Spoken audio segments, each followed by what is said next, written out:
There is a house at the end of a road in Vermont that received a letter every single day for 30 years. Hand addressed. No return address. Inside each envelope, a single page. On that page, a single typed sentence. A retired mail carrier kept a log of every sentence he could read through the paper. When you assemble them in order, all 10,950 of them, they form a narrative. A story about a man's life. His childhood. His marriage. His mistakes. His fears. The man in the story is the mailman himself. And the letters describe events that hadn't happened yet. The final letter was delivered on his last day of work.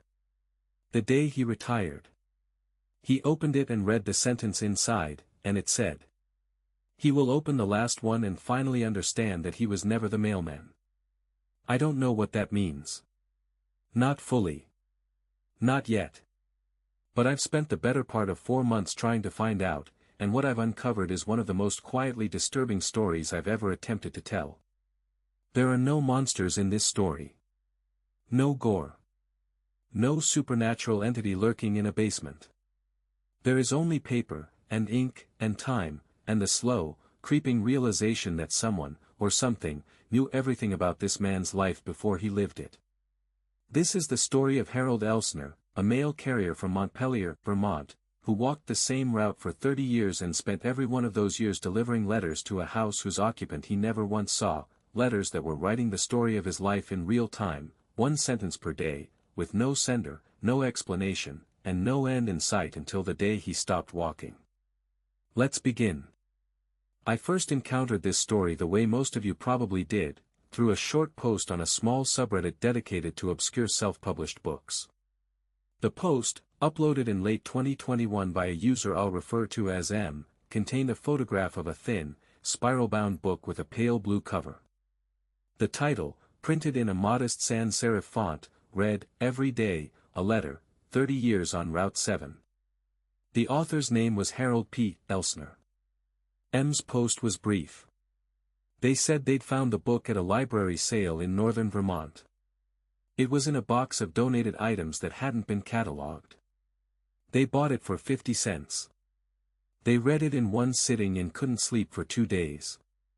The post received perhaps 40 upvotes. A handful of comments. Someone asked if it was fiction. M said they didn't think so. Someone else asked where they could find a copy. M said they had no idea. Then the thread went quiet. I would not have seen this post at all if it hadn't been forwarded to me by a viewer who remembered a video I'd made years ago about anomalous postal phenomena, letters that arrive decades late, mail that appears to be sent by the deceased, that sort of thing. The viewer sent me a screenshot of the post and a single line, "This seems like something you'd be interested in." They were right. It took me 3 weeks to find a copy of Harold Elsner's book. It was not listed on any major book-selling platform. It was not in any library database I could access. I eventually tracked one down through a second-hand dealer in Burlington who specializes in local Vermont publications. He had 2 copies. He told me that a woman had dropped them off about a year prior along with several boxes of other books. She said she was cleaning out her father's house. He didn't remember her name. He sold me 1 copy for $4. The book arrived in a padded envelope. It was thin, perhaps 90 pages, printed on standard copy paper and bound with a plastic spiral. The cover was exactly as M had described it. Pale blue. Simple text. No image. On the back, there was nothing at all. No blurb, no barcode, no publisher's mark. Inside the front cover, in handwritten ink, were the words, "For anyone who ever wondered where the letters came from." I don't have the answer. But I have the record. I opened the book and I began to read. Harold Elsner was born in 1958 in Barr, Vermont, a small city known primarily for its granite quarries. His father worked in one of those quarries. His mother was a homemaker. He had one sister, 2 years younger, named Catherine. He describes his childhood as unremarkable, which is a word he uses frequently throughout the book, unremarkable. It seems important to him that you understand he was not a special person. Not a protagonist. Not someone to whom extraordinary things were supposed to happen. He graduated from high school in 1976. He married a woman named Donna in 1981. He applied for a position with the United States Postal Service in 1983 and was assigned a route in Montpelier. Route 7. A winding, largely rural circuit that took him through the outskirts of town and into the surrounding hills. He would walk and drive this route, 6 days a week, for the next 30 years. The book is structured chronologically, beginning with his first day on the job. He describes the route in careful detail, the houses, the mailboxes, the dogs he learned to avoid, the seasonal changes in the landscape. He writes plainly but not without feeling. You get the sense of a man who took genuine satisfaction in his work, who knew the names of every family on his route, who understood the rhythms of their lives through the mail they received. He knew who was expecting a baby by the catalogs that arrived. He knew who was in financial trouble by the envelopes marked, "Final Notice." He knew who was lonely by the way they lingered at the mailbox, hoping for a few words of conversation. It is on page 11 that the house first appears. He refers to it throughout the book as, the house at the end of Deerfield Lane. It was the last stop on his route. A narrow gravel road that climbed a gentle hill and dead-ended at a property set back among birch trees. The house was small, a single-story structure, white clapboard, green shutters. A mailbox at the end of the drive. No car in the driveway. No lights in the windows. No signs of habitation whatsoever. And yet, every single day, there was a letter in the outgoing mail stream addressed to that house. Harold describes the first time he noticed it. It was his second week on the route. He was sorting the day's mail into his delivery sequence when he came across an envelope addressed to, the resident, for, Deerfield Lane, Montpelier, Vermont. Hand-addressed, in neat block letters. No return address. Standard white envelope. He thought nothing of it. He delivered it. The next day, there was another one. Same handwriting. Same format. No return address. He delivered that one too. By the end of his first month, he had delivered 26 such letters. He writes, I asked my supervisor about the house. He said he didn't know who lived there. The route had been handled by a carrier named Gene Phelps before me, and Gene had retired without leaving many notes. I checked the records. The house was listed under the name M. Voss. No first name. No forwarding address. No change of address filed, ever. The property tax records showed the house had been owned by the same entity since 1971, a trust, not an individual. I stopped asking questions after a while. It was just one letter a day.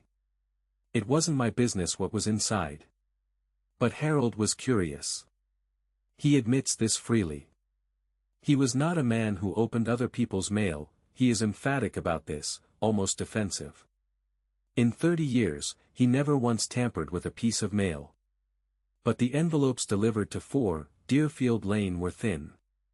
Single page inside. And if the light caught them just right, if the sun was at a certain angle as he held the envelope, he could see through the paper.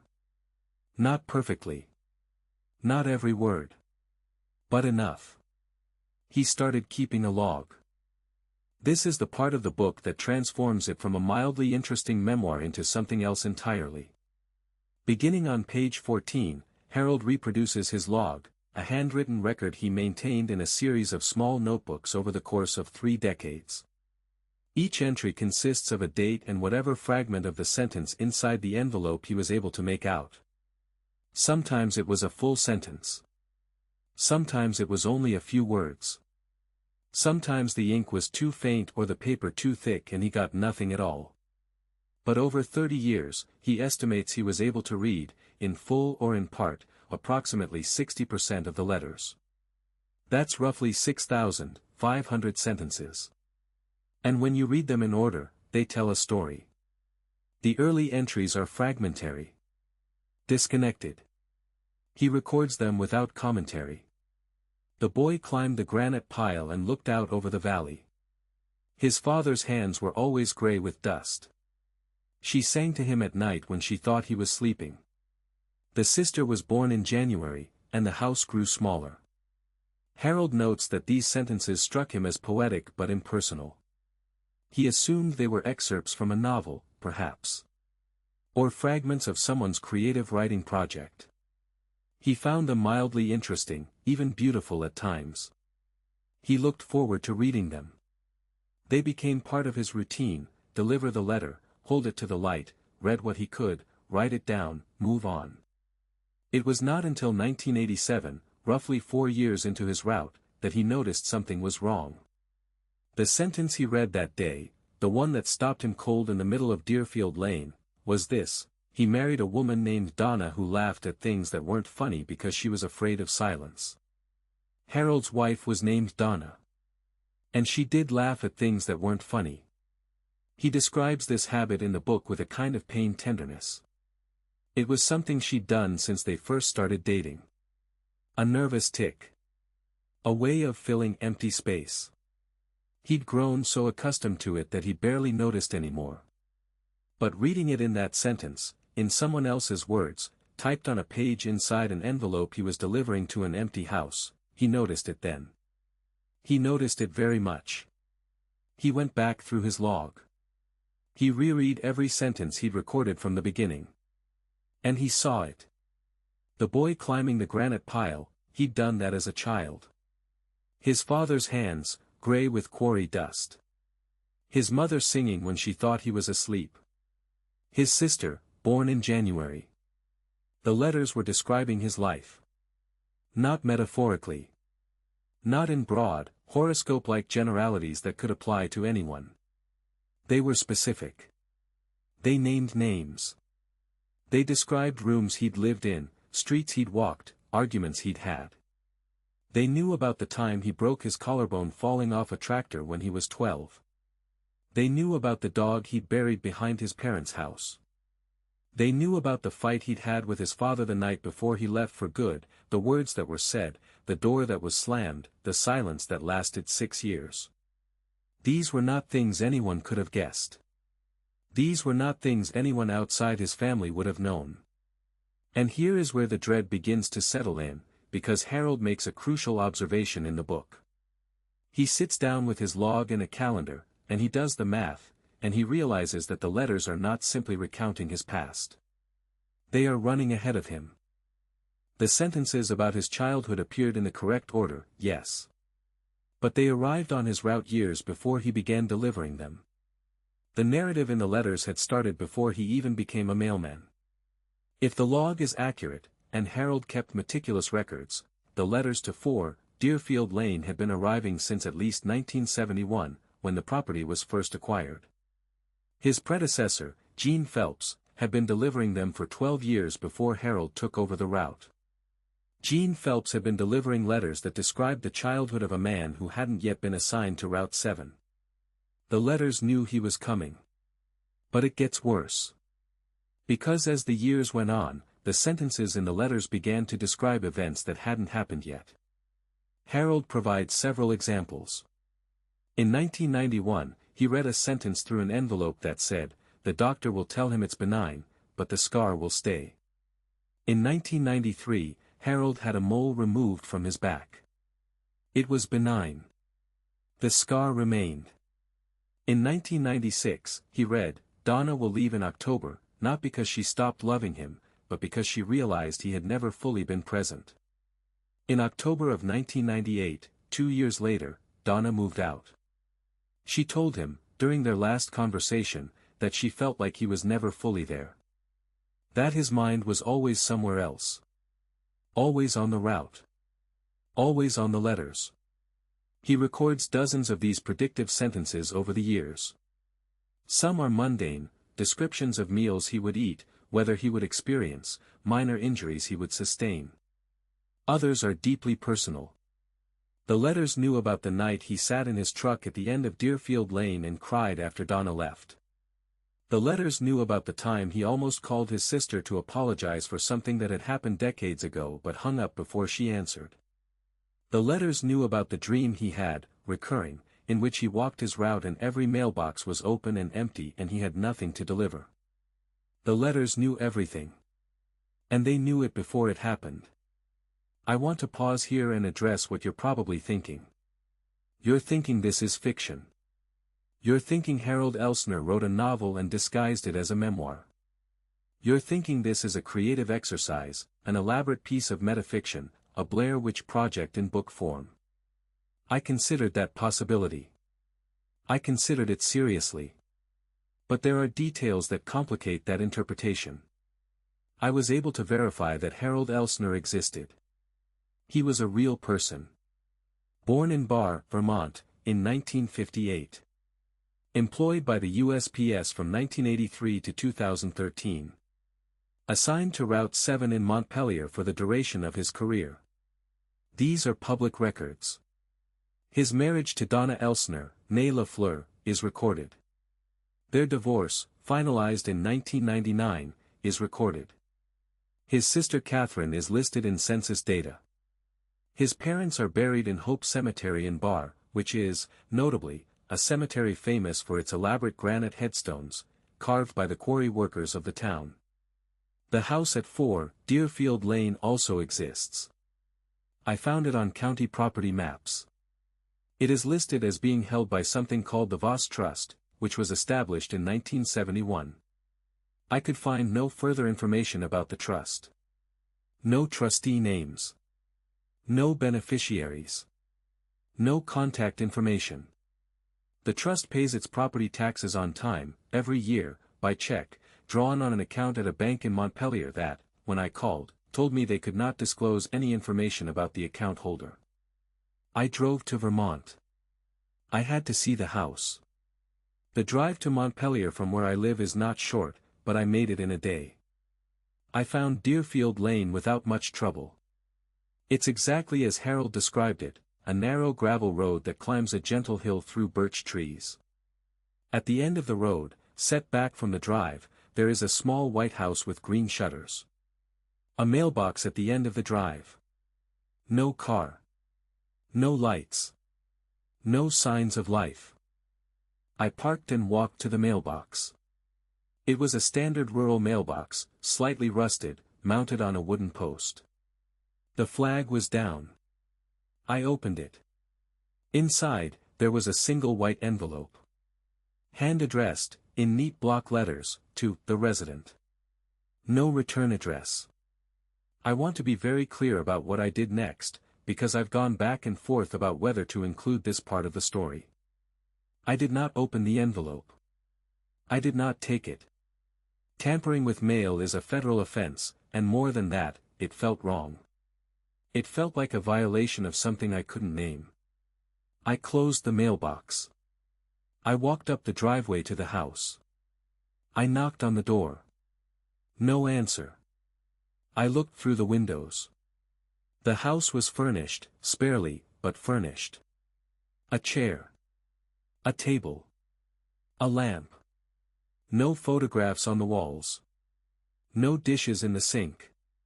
No indication that anyone lived there, but no indication that the house had been abandoned either. It was simply, waiting. That's the word that came to mind. The house was waiting. I went back to the mailbox. The envelope was still there. I stood in the road for a long time, looking at it. Then I drove back to my hotel. The next morning, I returned. The envelope was gone. Someone had taken it. Someone, or something, had retrieved the mail from the box overnight. There were no footprints in the gravel. No tire tracks other than my own. The mailbox was closed, the flag down, and the envelope was simply gone. I returned to the book. Harold's log continues through the 2000s. The sentences grow darker. More introspective. They describe a man in decline, not physically, but spiritually. A man who has become consumed by the letters. A man who has stopped seeing his friends, stopped calling his sister, stopped doing anything but walking his route and reading the sentences and writing them in his notebooks. The letters describe this, too. They describe his obsession with them. They are self-referential. They know he is reading them. They have always known.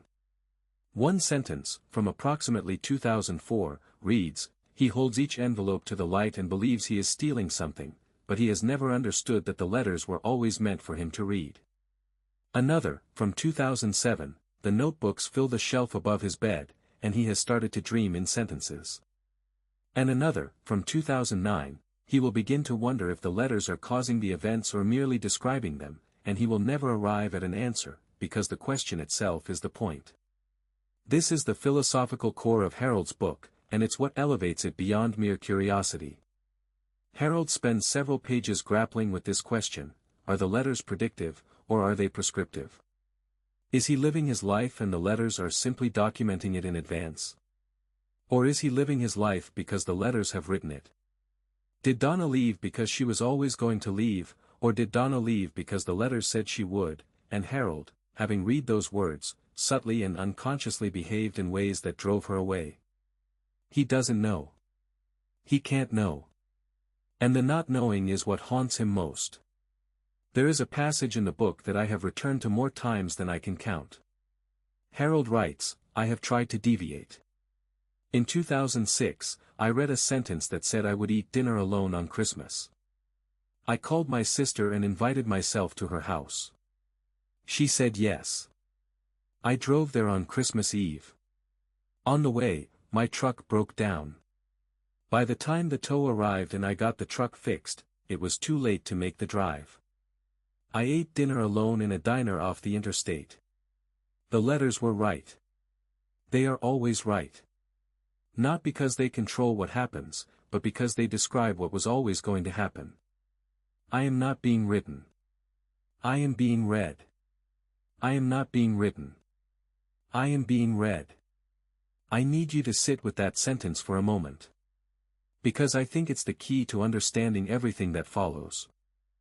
Harold's route ended on March 15, 2013. His last day as a mail carrier. He had submitted his retirement paperwork months in advance. He had trained his replacement. He had said his goodbyes. And on that last day, he walked Route 7 one final time. He describes the day in extraordinary detail: the weather, the light, the temperature of the air, the sound of his footsteps on the gravel roads he'd walked 10,000 times before. He delivered every piece of mail with care. He pet the dogs. He waved to the families. He took his time. And then he reached Deerfield Lane. He walked up the hill. He approached the mailbox. Inside, as always, there was a single white envelope. Hand-addressed, in neat block letters, to the resident. No return address. But this time, there was something different. On the back of the envelope, in the same handwriting, were two words: "Open it." In 30 years, Harold had never opened one of the letters. He had read them through the paper, held to the light, but he had never broken the seal. He had respected the sanctity of the mail even as the mail dismantled the sanctity of his understanding of reality. But this was his last day. He was no longer a mail carrier after today. And the envelope told him to open it. He opened it. Inside was a single page. White paper. One typed sentence, centered in the middle of the page. He will open the last one and finally understand that he was never the mailman. Harold writes that he stood in the road for a very long time after reading that sentence. He writes that the birch trees moved in the wind and the light came through them in patterns on the gravel and he watched the patterns and did not think. He writes that he folded the page and put it back in the envelope and put the envelope in his coat pocket and walked back to his truck and drove home and sat in his kitchen and did not turn on the lights. He writes, "I have spent 30 years believing I was the one delivering the letters. But I think now that the letters were delivering me. Every day, I walked to that house because a letter called me there. Every day, I returned because I knew another would be waiting. I did not choose this route. The route chose me. I was not carrying the mail. The mail was carrying me. I was never the mailman. I was the letter.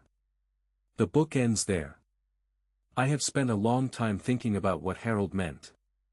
And I want to offer you my interpretation, not because I think it's correct, but because I think the act of interpretation is what the letters demand.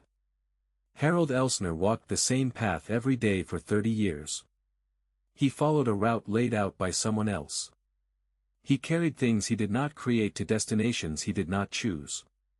He moved through the world on a schedule that was not his own, governed by forces he could not see, toward an endpoint that was determined before he began. He was not the mailman. He was the mail. We are all, in some sense, being delivered. We follow routes we did not design. We carry within us stories that began before we were born.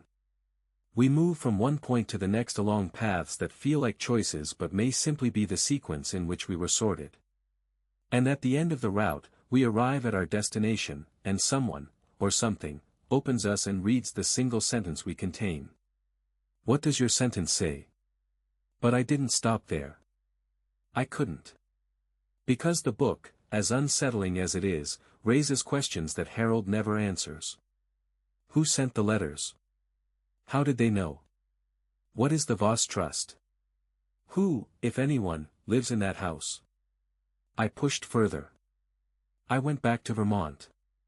I requested property records for 4 Deerfield Lane going back as far as I could. The Voss Trust acquired the property in 1971 from a previous owner named Gerald Tate, who had lived in the house since 1949. Gerald Tate died in 1970. He had no surviving family. His estate was handled by an attorney in Montpelier named Richard Cowell, who sold the property to the trust. Richard Cowell died in 1988. His firm no longer exists. I searched for the name Voss. In Montpelier, in Vermont, in every database I could access. I found nothing useful. No individual named Voss appeared in any connection to the property, the trust, or the town. The name is a ghost. I contacted the current mail carrier for Route 7, Harold's replacement. I will not use his name. He was willing to speak with me, though he was clearly uncomfortable. I asked him about 4 Deerfield Lane. He confirmed that the house still receives 1 letter per day. Every day. Hand addressed. No return address. He said he's never seen anyone at the house. He said the mail gets taken in, but he's never seen by whom. He said he doesn't hold the envelopes up to the light. He said he doesn't want to know what's inside. I asked him if he'd ever heard of Harold Elsner. He said yes. He said Harold had left him a note on his first day. The note said, "Don't read the letters on Deerfield Lane. Don't keep a log. Don't let the route become your life. You are the mailman. Remember that." I asked the carrier if he'd followed Harold's advice. He was quiet for a long time. Then he said, "I try. There is one more detail I need to share, and it is the one that I cannot explain and that keeps me up at night. Before I left Vermont the second time, I visited the town clerk's office in Montpelier. I was looking for anything, any record, any filing, any scrap of paper that might connect the Voss Trust to an actual human being. The clerk was helpful. She pulled files. She searched records. And in the back of a drawer that she said hadn't been opened in years, she found a single document related to the trust. It was a letter of incorporation for the Voss Trust, filed in 1971. The purpose of the trust was listed as maintenance of real property and continuation of correspondence. The trustee was listed by name. The name was Harold P. Elsner. I will say that again. The trust that owned the house that received the letters that described Harold's life, was established in 1971, 12 years before Harold became a mail carrier, when Harold was 13 years old. And it bore his name as trustee. I contacted Harold Elsner. Or rather, I attempted to. The address listed in the book's copyright page, such as it was a P.O. box in Montpelier. I sent a letter. It was not returned. But I received no response. I searched for a phone number, an email, any way to reach him. I found nothing. I asked at the post office. They said Harold had moved away after retirement. They didn't know where. I asked the second-hand book dealer who had sold me the copy. He checked his records for the woman who had brought in the books. He found a receipt.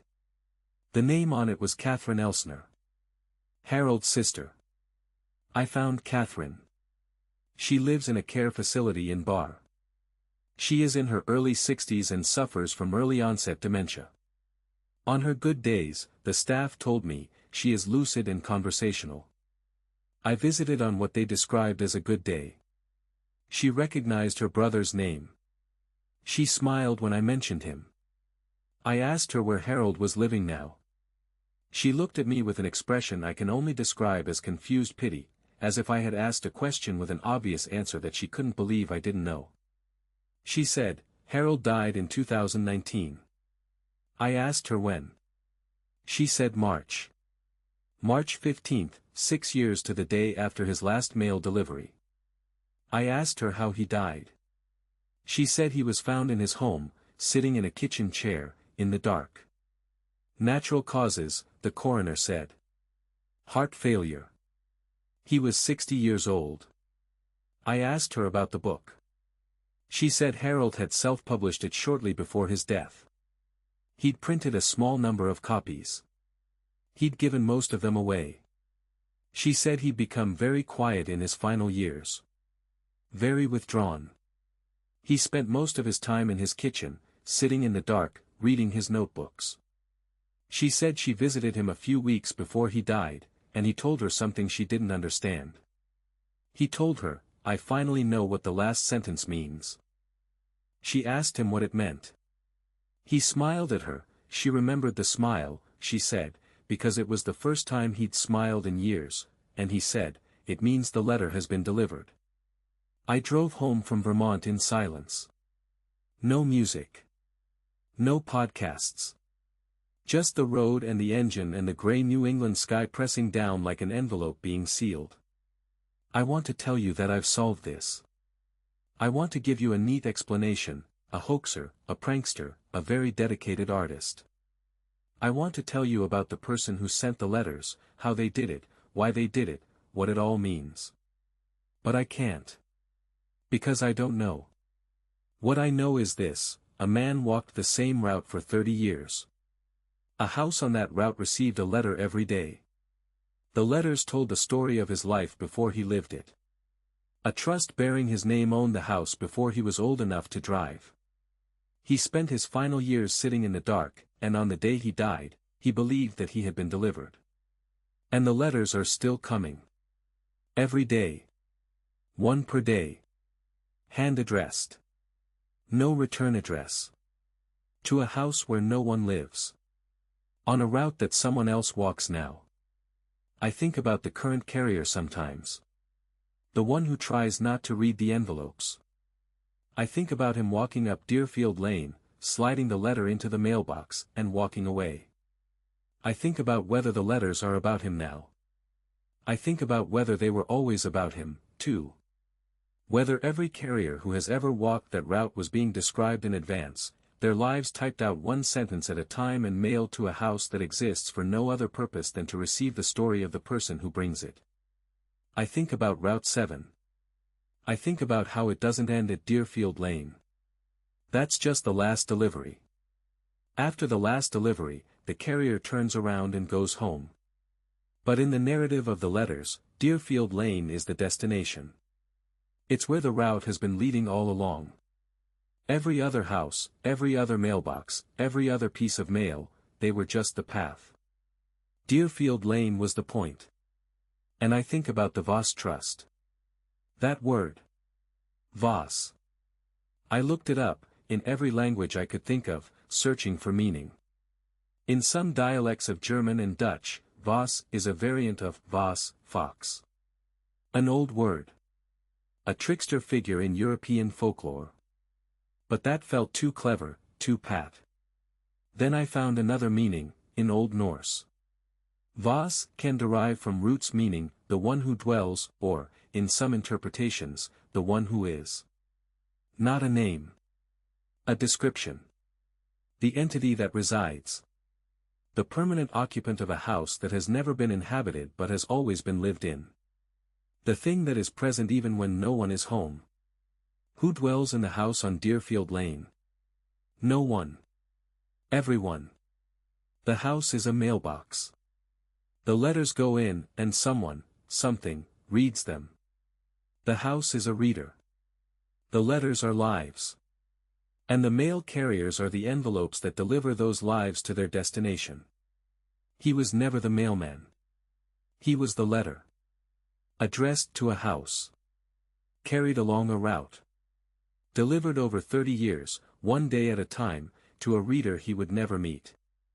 I found one more thing. In Harold's book, buried in a footnote on page 73, Easy to Miss, Easy to Dismiss, he mentions that he once checked the postal records for 4, Deerfield Lane. He wanted to see when the first letter had been delivered. The records were incomplete, but the earliest entry he could find was from 1949.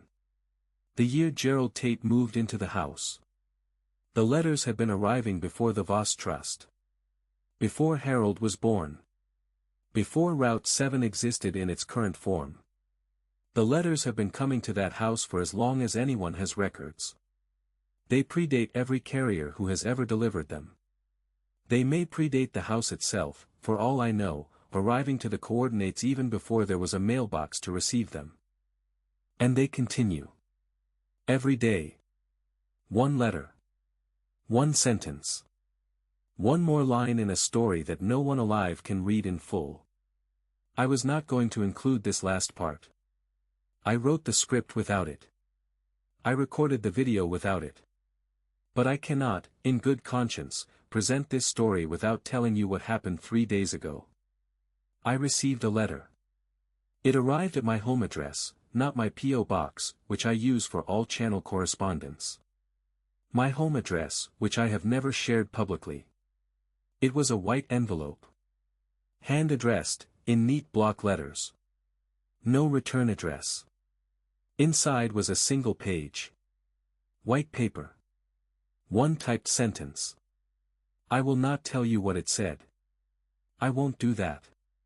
But I will tell you this, it was accurate.